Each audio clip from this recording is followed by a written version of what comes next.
Well, hi, I'm Alexander Payne, and I'm here with Kirsten Dunst, and we're going to have a brief conversation about her and her work in Power of the Dog. Hello, Kirsten. Hi, Alex. Thanks for doing this for me. Happy to do it. Happy to do it. I guess I'd want to know in general first, how do you select a role? What do you look for in a role anymore? I mean, you've been doing it, geez, like 30 of your almost 209 years. And Yeah, what do you look for anymore? I am director driven. You know, so I don't really, I'd, s- I don't want to do something I've done before or feel like I've done before.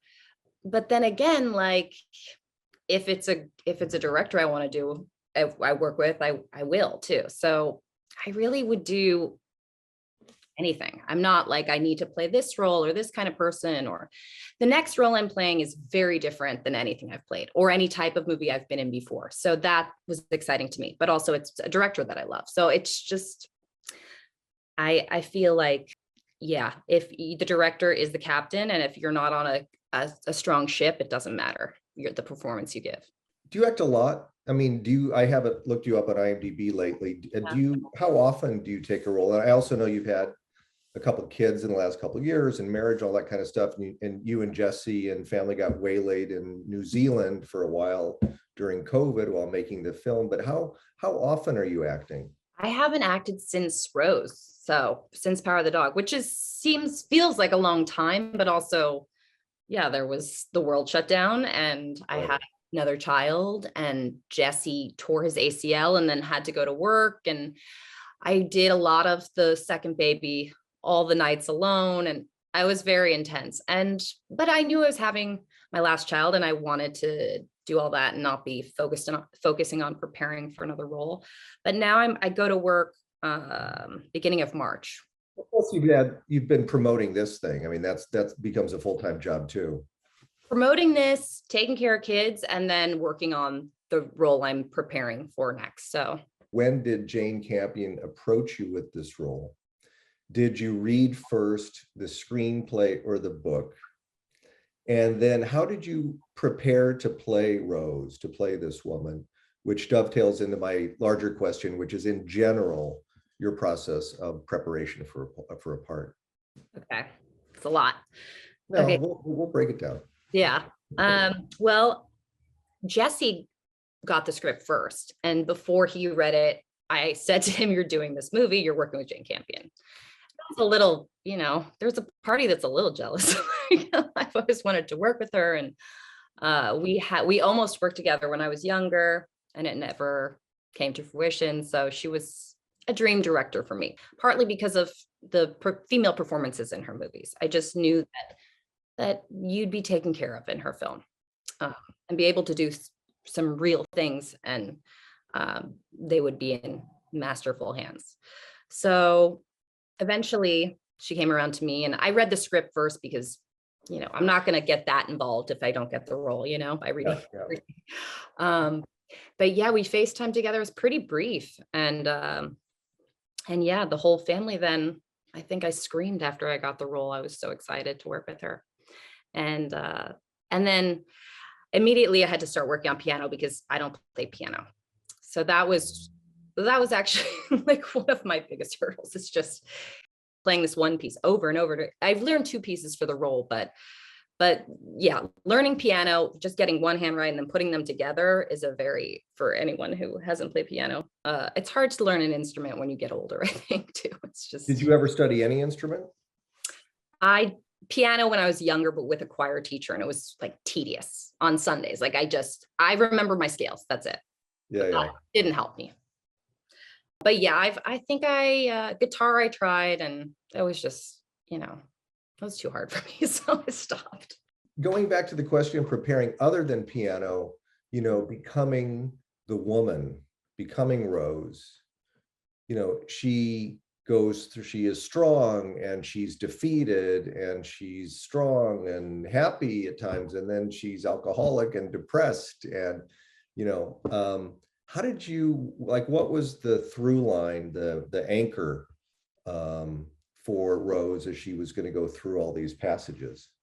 Well, I start out preparing for a role by doing dream work. So I'll write myself a note about what I want to dream about, or asking my inner self to give me um, a guide or something to help me come closer to the role I'm playing.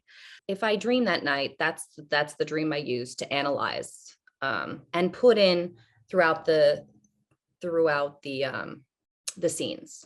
Mhm. So it's basically if my unconscious mind is giving me all the tools to play Rose. Is how Is that Sandra Seacap's method? it's yes, and I work with her daughter Greta. Uh-huh. So you've worked with actors that worked with I Sandra. have.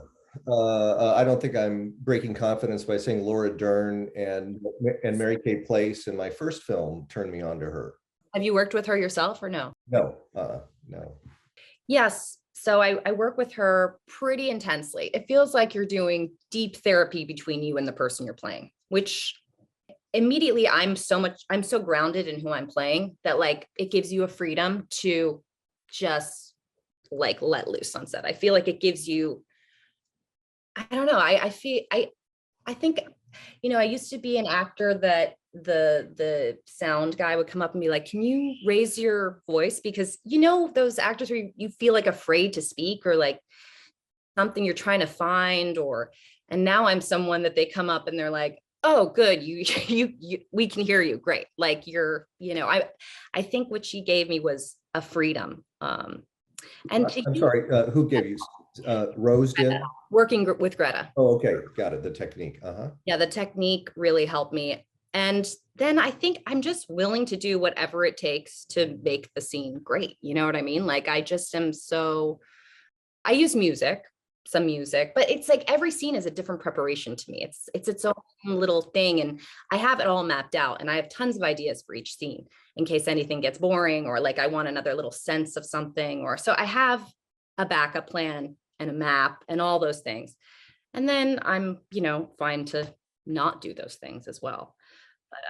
But sometimes it's just about closing your eyes and getting like a little symbol or like a hit or something that comes up in your mind that you can use for a scene, I think, even on the day. Would it be too personal to ask what a question was that you asked of your dream self with respect to Rose? Well, I probably did one on her relationship with alcohol to dig deeper into that. I definitely did just a normal characterization of her. And so I'll do dreams for each relationship that I have. So yeah, my For relationship with Phil, for who's the boy, Cody's character? Cody, yeah. Yeah. So one of my dreams gave me that Cody and I have like a really dark secret together. So what I came up with, Greta, was that he killed my husband, his father, or let him die. Whatever it is, it gave us like immediately a secrecy and a weirdness as mother and son that we're holding on to something that gives us kind of a deeper connection immediately. So I shared that with Cody on our first day of rehearsal, and we kept that our secret on set together. Great. The biggest thing I had to create was this monster that was like terrifying me, because it's someone's boots on the floor. He wasn't there for a lot of my own creation of this like house of horrors, whatever that is for Rose. All our scenes, Benedict and I are really very distant with each other. There's really nothing. It's like we're not interacting really at all. I mean, someone's whistle isn't going to terrify me, Did you, and on a practical level, did you do any delving into pioneer women and, that kind of thing? I mean, I'm from Nebraska, and you grow up hearing stories about pioneer women who hanged themselves off of, from barns and train trestles and stuff. Well, what I did do was a lot of, Jane Campion made me clean her apartment because she with all. You're a full service actress. I need to cast you. Sorry. No, I did. I cleaned her apartment with all like old timey mops and things like that. We had all the, learn how to make biscuits, how they would make biscuits back in the day. And I'm a very good cleaner. That's like one of my forms of meditation. So, and then just like table decor and things like that. What else do we have? Just, hold the way you hold your shoulders, things like that. The era of the 20s, that kind of like, hunching in, and And then I would just do little things just to help bubble up what I think was necessary for the scene, like not talk to someone all day or anyone all day, just because Rose was so afraid to speak or do anything that even myself, when I first spoke on camera, it was all broken up. It wasn't used in the film, but I just felt like, those things that help you get into, whatever it takes, I think, to make something feel as the most alive is what I try and do. How much time did you have from being offered the part to the start of shooting to sort of do your preparation and think about Rose? I think I got the role in October and I had November, December, and then we flew early January to start our 2-week rehearsal. 2020, right? 2020. Yes, exactly. So about 2 months I had. And then how long were you down there? So we started January, had a very luxurious 2 weeks rehearsal. It was like, which I think is great. I mean, there's part of me that's like, I've done so much work. I don't want to talk about this anymore. Because some of acting, I just like, especially on set when people just want to talk and talk. I'm like, let's just do, please. Like, let's just, So part of me is like, I get rehearsal. It's great. But then another part of me is like, I've done so much work. I don't need to talk about this anymore. Yeah. So January, we started probably end of January, all exteriors first, which was, we got very lucky because when the world shut down, we were done with all the exteriors, which was a very rough terrain. It was like people were blown over. It was that winter. And yeah, we paused for about, I want to say like almost 3 months, I think. Wow. Oh, but really, it was so helpful, I think, for Jane. I mean, imagine stopping, you did your exteriors, and then you have this whole opportunity to relook at all the footage. Fantastic. Any time off during shooting is so valuable. Yeah, I think it really helped our film so much. To have that, that shift. And then all of us came back so appreciative to be able to finish this movie too. So we were all like, yes, like let's just act the shit out of this movie. What did you do during those 3 months? The first one, we stayed in New Zealand because no one knew anything. And Did you go up to Wellington, or did you, would you have a place in a city, or where were you? We were staying in the city in a house with no yard. So we decided to go, we rented a house like 30, 40 minutes outside of Auckland, just so our son had a yard to, run around in. So we were lucky because the people who we rented the house from, they had 2 cats there and they had like horses on the property. So it really it was the perfect place to feel crazy, It's like, we were those people wiping down our groceries and taking showers. So, and then like John Prine dies. I just felt like, what the hell's that? Right.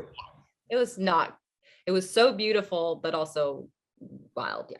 Obviously everyone felt that way. So then when we felt like it was safe to fly home, we flew home, and then we had our little bubble with some friends and my mom, and we just hang out at the house every day and laugh about nothing because we were going a little bit nuts. So during one pause, you were able to come back to the States, and then you went back down to New Zealand, and then shot interiors. And then did you have another pause, or you were able to keep plowing through? We plowed through. We quarantined for 2 weeks in a hotel in New Zealand, and then went straight from there to see everyone at dinner, which was very weird. Yeah. Were you able to shoot, I mean, first the exteriors, then the interiors, but more or less in order of the story? Were you able to have that luxury to some degree? We didn't. I actually, for me, it was hard because my stuff was so broken up. I'm not in the exteriors that much. So I'd like run out screaming one day and then have like a week off. Yeah, I was just thinking, this crew probably thinks, oh, wow, she's playing this role really crazy, because I'm constantly like, I remember gagging myself with a toothbrush just to like have that feeling of, like I'm going to throw up. And I couldn't imagine with the 80s, he's cueing me and here I am. I'm like, I'm just trying to create like this feeling. Yeah. So I was happy to go interiors because I felt like I had more to do, and then I could get to know everyone. And I wasn't this woman that was just screaming and crying every couple of days, would come in and scream and cry. And I'm sure you're getting this question a lot. I haven't heard any interviews with you these last few months, but I'm sure you're getting a lot about working with your husband Hmm. and what that was like. And I guess you had done it before on Fargo, is that right? And that's where you had met, but then now really playing a couple. And I haven't heard you talk about it. I want to know what it was like working Really? with him. Yeah. Oh, well, I mean, he's my favorite actor. We Uh-huh. fell in love creatively first. So we had that immediately the bond of two people who like to work similarly. Like we're so giving to each other. We would work off camera on Fargo, like just running scenes together. And because there was such a rhythm on that, with the dialect and the sing-songiness, that the comedy was really in that. So we just spent so much time together and just really, I first fell in love just creatively with him. I was like, oh, he's my soulmate and I will work with him. Like I'll know him for the rest of my life. I just knew it. And then a year later we got together. So to have him on this set, we don't have some of our scenes got cut out for tension reasons. I understand why. It's just because there were scenes where I question, why can't we live in another house? Or I don't think your brother likes me. And I know why Jane cut it out. It just would lose like the feeling of A what's little happening. too on the nose or something. Yeah. So I understand why she did that.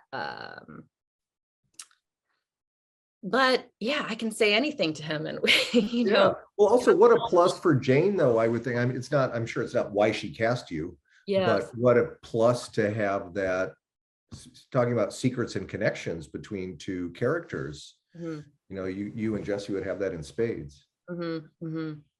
Yeah, I know. And I got to come home from a hard day of work and he'd know exactly what I was going through, which was not the case. You're usually in different cities trying to explain the set dynamics. And it was good for me to have him there. What a neat experience. Mhm. Um, We're gonna do and it again too. Like we're say that again. gonna work together again too, I think maybe on a friend's project. So it's something that we enjoy doing and hopefully audiences will not. I think it's nice. It's kind of old school to work with your partner, Well, so George Burns and Gracie Allen and Fibber McGee and Molly and you know. that's nice. I like Um, it. talk about, and now the thing I really, really want to ask about it, which is working with Jane. She's one of my favorite directors too. And what's it like to work with Jane Campion? If I can ask that hackneyed question, but I'm interested. For your preparation, day to day on the set, everything. I think preparation was more like getting to know where each other's coming from and her trying to see the character or glimmers of it, I think. And we talk a lot about her personal experiences and what her connection to Rose herself. She had a really awful nanny for about 5 years that totally gaslit her and would withhold food and things like that. Like terrible, terrible. I think hit them and just the worst. But she felt like she couldn't tell her parents. So I feel like that was her, in to how what Rose is feeling. So I think immediately when you share with the director that you're working with, you feel, vulnerable with each other, and that I think that's a big part of having an environment on set. That trust. Yeah. But then Jane is very direct. Like I'll be crying, I'll be headphones on, doing my little circles to get the drunk physicality and just, trying to get in my emotional set. Well, a billion things happen on set. And then I like to keep running takes sometimes because the stop and start can the energy. But she's so direct, she'll just be like, more drunk, you know what I mean? Like she literally just she's very direct. She's not Hit someone. your marks and recite your dialogue, please. Stop with all that crazy actor stuff. Yeah, she's very like she's pretty direct about what she wants, but also she's very loving. Like after you do something where clearly it's, you gave some real parts of your soul to her, she's always wanted a hug and a cuddle from me because she's, was in a very masculine world. So she was always happy when another, the female character on set was there. But another thing she does, which is is kind of funny is that she'll mouth the dialogue while she's watching it, like a stage Uh-huh. kind of like just so she kind of acts along with you. Um, and then Is what she else? by the camera? Is she looking at the monitor? Where is Monitor, she? Uh-huh. monitor. Yeah. Mhm. What do you do? I'm still pretty old school. I'm right by the camera. Like just I'll glance at the tiny one on the camera, but I want to be right there with the actors still. is that because it just feels different, right, than watching it on? I just want to be there personally with the actors. Okay. That's how I was trained. Yeah, yeah. She was on the monitor. But Uh, she's still, I would imagine, somewhat close by because she's got to tell you all what to do. yes, very close by. Many takes. Does she sort of let you do what you've prepared for the first 2, 3, 4 takes and then start to insert directions? And She doesn't do many takes. I mean, unless we're really not getting it. And then I think we all kind of know when it's not working, that there's something wrong. Like maybe this scene shouldn't even be in the movie. yeah, I think when it's starting to become like, so not too many takes. I listen, working with her, you just want to nail it on the first take, because if I could get it in the first 3, I'm like, thank God. I just don't want to go down this road. It's just a scary road, especially, so I come pretty prepared where the times when I just didn't know what she wanted, or we had a trouble with a line or something, it all got cut out anyway. And I knew it would, because it wasn't working. not in movie, right? It's not anything to do with her or me or whatever it was. It Yeah. just didn't need it. So it Yeah. kind of shows itself. Yeah. The one thing we rehearsed so much was the scene in the bedroom when I'm drunk. And, we planned that drawing in the sugar that came out of one rehearsal, and planned where I'm flopping around so I could be free in my mental, and I felt like I could be free because we rehearsed so much the movements of that scene, because it's a very hard scene. That scene was one of the hardest scenes I've ever had to act as an actor. I don't know why. I think because she's so childhood like, she's so broken, and then playing drunk on top of it and not making it, playing drunk is just very, very difficult. I think it's just one of the hardest things to do. Like I tried to watch drunk people on YouTube. I had Jesse record me once when I was drunk, just anything. And I think the thing that helped me most was really paying attention to like my mom, or when she had too much at Christmas, or what I mean, just like really watching your family members, I think helped me the most, because I could see I channeled how she told a story, kind of. So I kind of channeled, the nostalgia she has for things, and the way, and as a kid, it irritates the shit out of you, but it was really, that was helpful for me. So, but to get into that space was. What about that old thing you always hear actors say? Well, the proper way to play drunk is to pretend you're not drunk. Yeah. You're trying to prove to yourself and the rest of the world that you're not drunk. But also, that's not a good thing to be thinking about when you're working. You know what I mean? I don't want to be thinking about that either. And I'm with my son. And when my mom is like, had too much with me, she's never, she's not afraid to be drunk either, though. She's more like a little girl, and she believes so much. And for me, it was like a childlike thing in Rose, and childlike part of Rose that was reliving this like time at school.